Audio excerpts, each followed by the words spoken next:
All right, Kev, we are back at it, and now we're going on to something that really means a lot to me.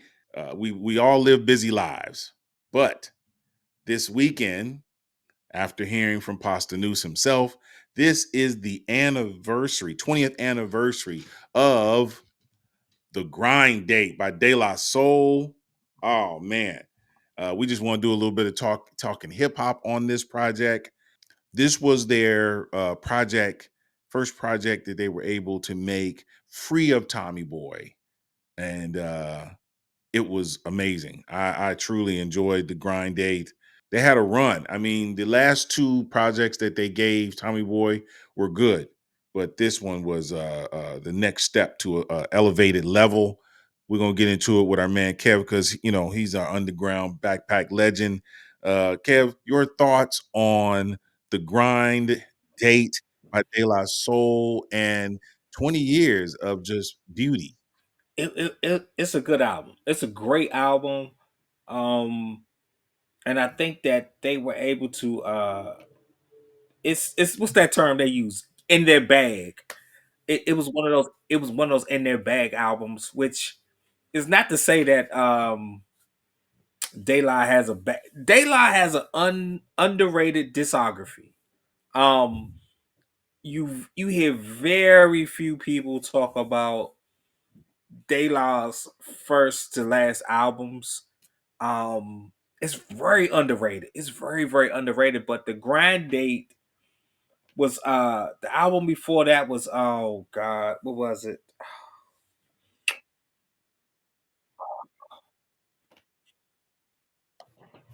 Which it kind of it came out at a time where kind of where Pharrell was just really popping, and and it was it fit in that zone, but it was their own album, and they had like they just had like these 3 4 albums like back to back to back to back that really it made like the real fans of lyrics listen, and it was just good, man. But at the same time, they fell into the politics of the music business, and now they get to celebrate and really hold their own, and it's really their own. I'm looking at the production, and I forgot that Ninth Wonder had a beat on here too. But yeah, uh, Jay Dilla and Madlib did a good number of the production on here, Yep. and I mean you can't go wrong with those two. You can't go Yep. wrong with those two. Don't forget Super Dave West now. He put out Yeah, three and tracks Dave on West, here. too. Yeah, and it's I forgot shopping bags was on here. Yeah. I was about to say it was one of those. I was like, Daylight didn't have. I was trying to think if they had a sneak diss song because Daylight was sneak diss you, but Yes. shopping bags was a sneak diss. So I can't even say that though. But yeah, that rock cocaine flow with MF Doom, and then the performance that they did on The Chappelle Show. no, No. Oh. it was oh, not Fallon. It was one of the white networks. It was just nice though. Was it Saturday Night Live? Uh no, no, no. It was one of the nighttime talk shows. Yeah. Then it had to be Jimmy Fallon's show, the Tonight Show. Okay, okay, okay. Yeah, that was like one of their best. That was one of the best performances that they did in that show. Hmm. But yeah, overall, man, it was a dope ass album, man. Last Call with Carson Daly. Oh, That's it. Last wow. Call with Carson Daly. Yeah, yeah, Yeah, I think he was on for a while. That's right. That's right. That's right. yeah, Well, yeah. I got to do my diatribe on this particular project just because of how important I believe it is. So here we go. All right, ladies and gentlemen, De La is next to Public Enemy, De La is the reason that hip hop means so much to me. Jungle Brothers made me fall deep in love and made me a fanatic. Jungle Brothers was like the my first taste of my first hit of the cocaine. You know, that first. Oh man, that's nice. That's nice. But then Public hit me, and it was rocked up cocaine. And then by the time Daylight hits, I am totally hooked on hip hop, and it has been everything to me for a long time, man. Again, I was there for all the early stuff. Don't get me wrong. I was in love with the message. I was in love with Curtis Blow and all the, Africa Bambaataa and the Zulu Nation, you name it. I was there, Roxanne Shante, the symphony. But it was something about these kids out of Queens. I'm sorry, is out of Staten Island, Long Island, from De La Soul that really, and then when they, when Jungle put together the native tongue with De La, it just really became a thing, man. And I just was like, wow, this is crazy. Um, so there are three evolutions of De La. You have your 3 feet high and rising, De La Soul is dead, and Balloon Mind State. That is the first iteration of De La. That is the Prince Paul era De La. So the brothers was taking a lot of guff for being happy go lucky because now we're making the transition into gangster rap, and every record executive is like, oh, we can push this negative stuff and they'll buy it. Let's push it. That gives you, you again, 3 feet high and rising, and De La Soul is dead, Balloon Mind State. These are pivotal songs for them. But then you have Stakes is High. Stakes is High is a pivotal album for them. They're still with Tommy Boy, but it gives them the maturity. They're no longer with Prince Paul of Stetsasonic as their producer, and they're out here saying, hey, we can be kids from Long Island and still be tough and rough and rugged. They said though, they had, believe me, they had a lot of raps on all of the previous albums that said this, but this literally had the beats behind it. So Stakes Are High was the next pivotal point in what De La is. Here's with the mature, don't play with me, De La. Then we go on to the era of getting out of Tommy Boy, and that is your artificial intelligence, and that's the first project in 2000. And then you have your AOI Bionics, which gets them out. I believe that gets them out of their contract with Tommy Boy. So now they've dropped their next projects. And what is the next one after Bionics? It's the Grind Date. And the Grind Date, oh man, I'm just telling you, you can go track down track. If you're talking about the future, it was a beautiful way to start a project, to come in with this slow melodic thing and then hit you with some hard rhythms on the next track, which was Verbal Clap. Just major. You're talking about sequencing in a way that just means everything. Uh, then you go on to Much More featuring Yummy, where they go into this chill vibe. And it's just like, whoa, it's crazy.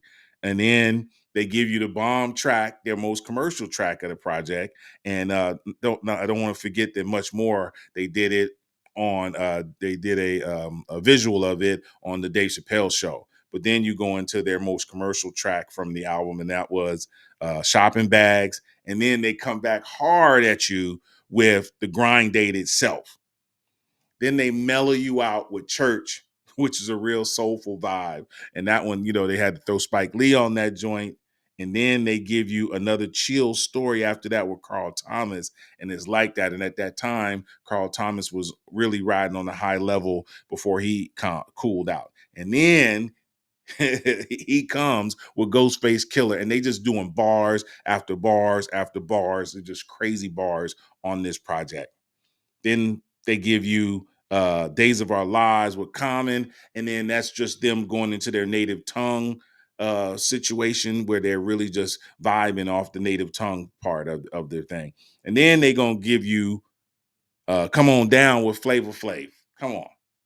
They Flavor Flav at the time was having beef with Chuck, so they pull him in to let him get in, and it mixed very well. I was very surprised. And then you had the next track, which was a bomb boom bap, and it just some of the finest rap, and that was on No, and then they really come back at Hard You. This is how you end off an album, and they give you Rock Cocaine Flow with MF Doom.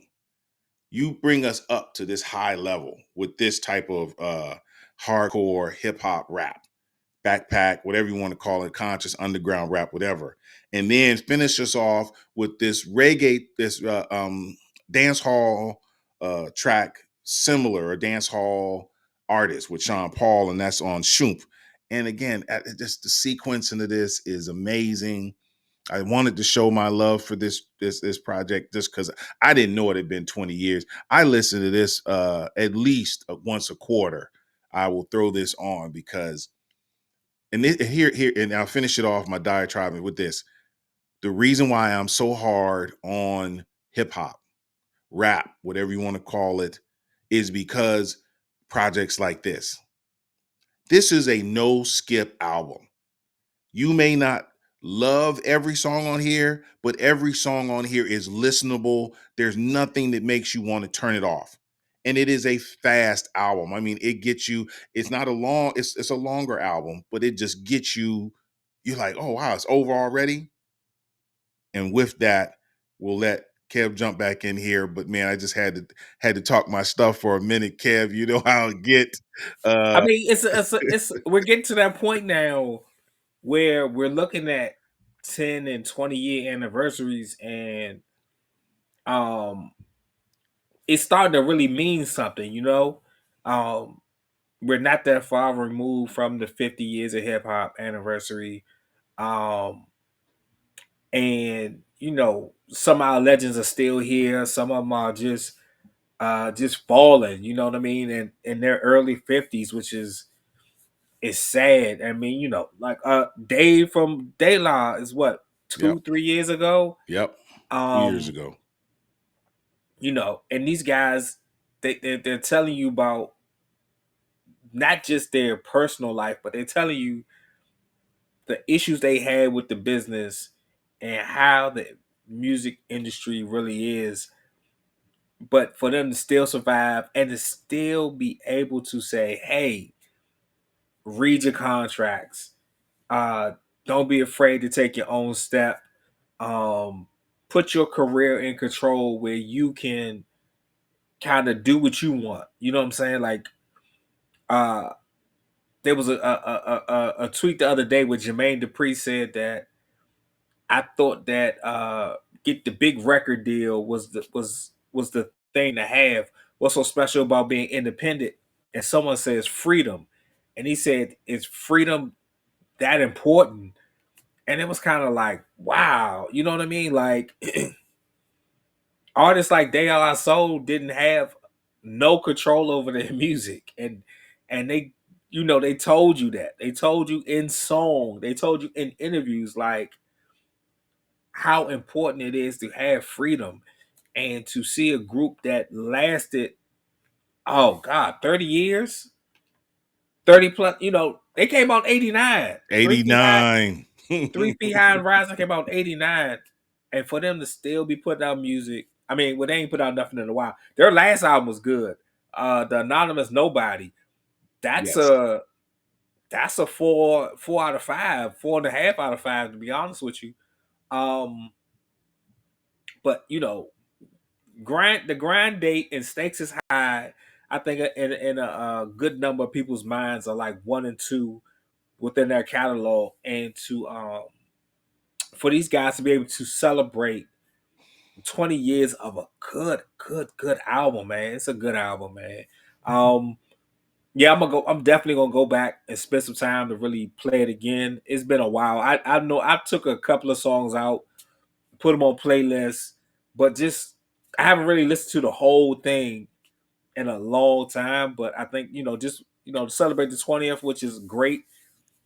It's gonna be a worth listen, man. And 20 years, it don't even seem that long. It don't seem that long. I love it, man.